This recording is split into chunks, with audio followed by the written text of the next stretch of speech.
The design of planned attacks on buildings inside the U.S. and how operatives were directed to carry them out. That is valuable information for those responsibility to protect the American people. He told us the operatives had been instructed to ensure that the explosives went off at a point that was high enough to prevent people trapped above from escaping.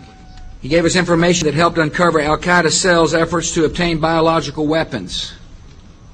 This is Building 7, a 47-story skyscraper that fell on the afternoon of September 11th. The government says that fire brought it down. However, 1,500 architects and engineers concluded it was a controlled demolition. Over 6,000 of my fellow service members have given their lives. And thousands of my fellow first responders are dying. I'm not a conspiracy theorist. I'm a structural engineer. I'm a New York City correction officer. I'm an Air Force pilot. I'm a father who lost his son. We're Americans, and we deserve... I lost my husband. My son. My uncle. My nephew. September 11th, 2001.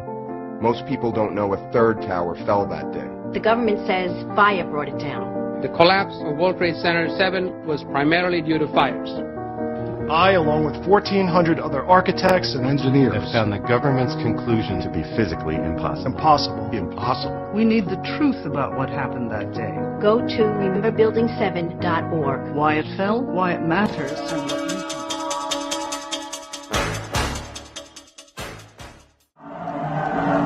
World War II took the lives of 35 million trusting, patriotic, flag-waving people willing to die for their country or die for freedom or die a hero.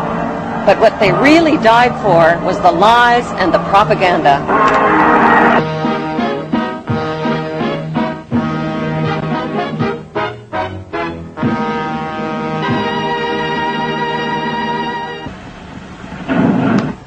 With the fall of Nazi Germany right on schedule, Stalin officially announced to the world that Hitler had escaped.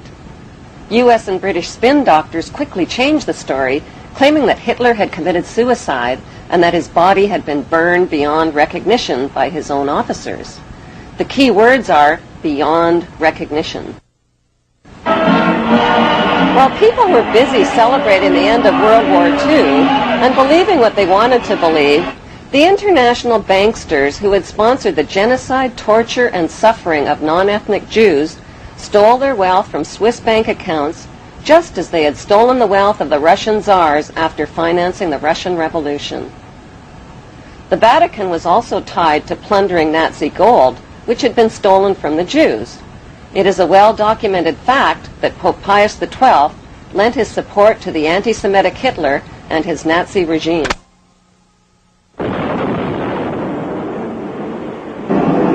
With the fall of Nazi Germany, the Rothschilds wasted no time waving their Balfour Declaration at the British government and reminding them of their written promise to give them Palestine. But how could the British promise the Arab land of Palestine to the Jews? In 1917, the British parachuted free opium and hashish to the Turkish troops and stole Palestine from them.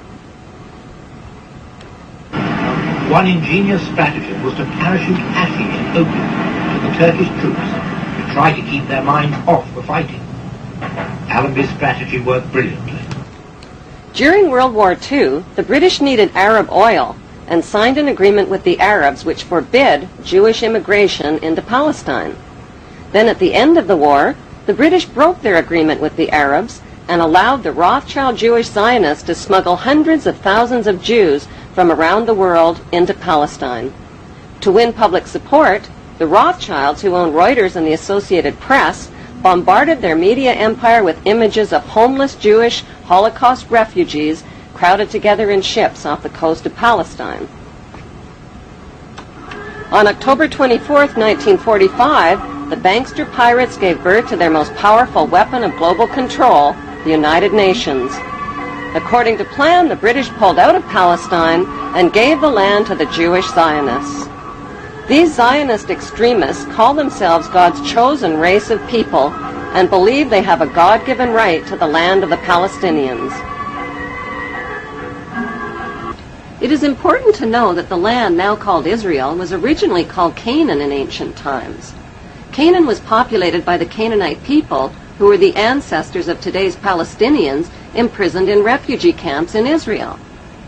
About 3,500 years ago, the Semitic Hyksos kings ruled Egypt for 100 years, but were expelled from Egypt into Canaan.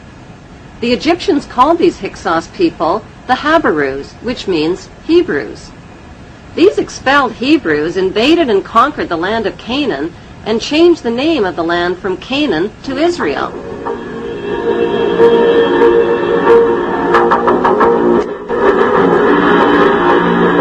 In 135 AD, the name was once again changed to Palestine after the Romans conquered the land.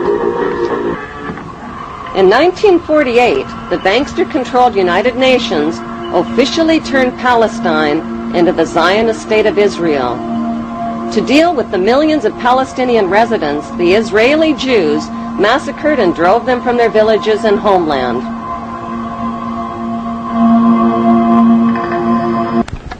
The Jews herded the Palestinians into two separated regions called the West Bank and the Gaza Strip. The Rothschilds soon began financing Jewish Holocaust refugees to build illegal Jewish settlements on Palestinian land. These illegal Jewish settlements set the stage for Israel's Prime Minister Ariel Sharon's reign of terror against Palestinians who dared to defend what was left of their stolen homeland. Like Saddam Hussein, Sharon violated dozens of UN resolutions by using hundreds of tanks and American-supplied gunships and planes in an unrelenting campaign of bombing, murdering, bulldozing, starving, and terrorizing the Palestinians off of what remained of their land. In violation of international law, Israel also secretly developed over 100 nuclear weapons of mass destruction capable of vaporizing the entire Middle East. Defenseless against Israel's U.S.-backed military and media campaign, the Palestinian Muslims fought back with sticks and stones and suicide as their only means of defense against the wholesale theft of their ancient homeland.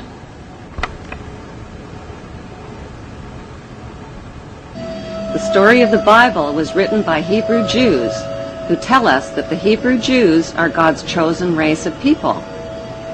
Bible prophecy predicts that they will one day rule the world from their temple throne in Jerusalem, and that the world's King of Kings will be a descendant of King David and King Solomon of Israel. That is what Bible believers all over the world believe will come to pass. To turn this Bible prophecy into a reality would demand the cooperation of world leaders. It would also mean building a third temple in Jerusalem over the ancient ruins of King Solomon's temple. But there is one giant-sized problem. A sacred Muslim shrine called Dome of the Rock was already built on top of the ruins of Solomon's temple in the 7th century. It still stands majestically today in the heart of Jerusalem, and it would have to be destroyed.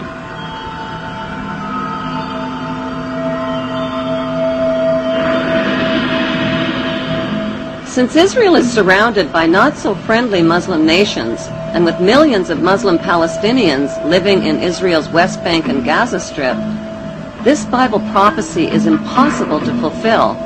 Or is it? Like a screenplay for a movie, the Bible story was written by Hebrew Jews. But who is the director and the producer? Is it God? Or is it a special interest group of the world's wealthiest men?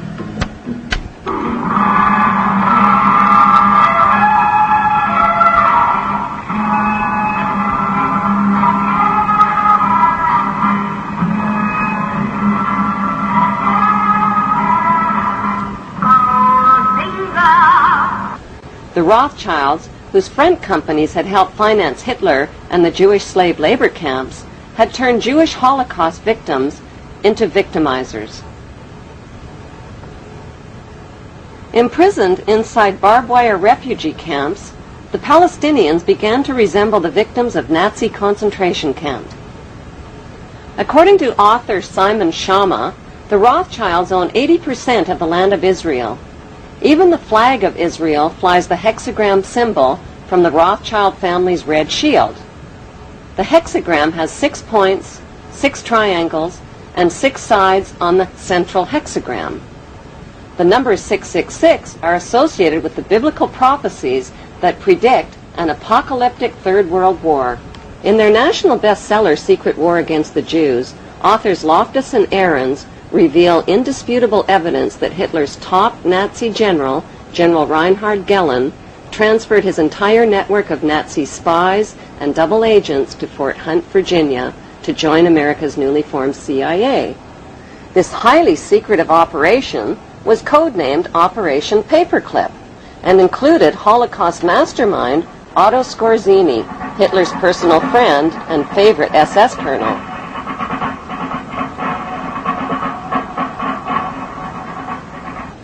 Since its illegitimate birth at the close of World War II, the CIA has always represented the interests of the banksters, not the American people. Nelson Rockefeller, who became U.S. Vice President, and Allen Dulles, who became CIA Director, erased the Nazi pasts of hundreds of Nazi spies and scientists who they smuggled into the United States. Others were smuggled into Canada and South America along Rockefeller's rat line, using Vatican passports and money. Rockefeller was also guilty of supplying South American oil to Nazi subs that sunk American ships and killed American servicemen. The Jewish Zionists spied on Rockefeller's treasonous activities and then blackmailed him. In exchange for Jewish silence, Rockefeller agreed to arrange for enough votes from Latin American nations to guarantee Israel's membership into the United Nations. The sad truth, say Loftus and Ahrens, is that the Jewish Zionists bought those extra votes with the blood of millions of Jewish Holocaust victims. Christopher Simpson's book called Blowback exposes recently declassified information on America's recruitment of Nazi war criminals into the CIA. Nazi rocket scientist Werner von Braun, who built German rockets and dropped them on London, was also put on the new CIA payroll.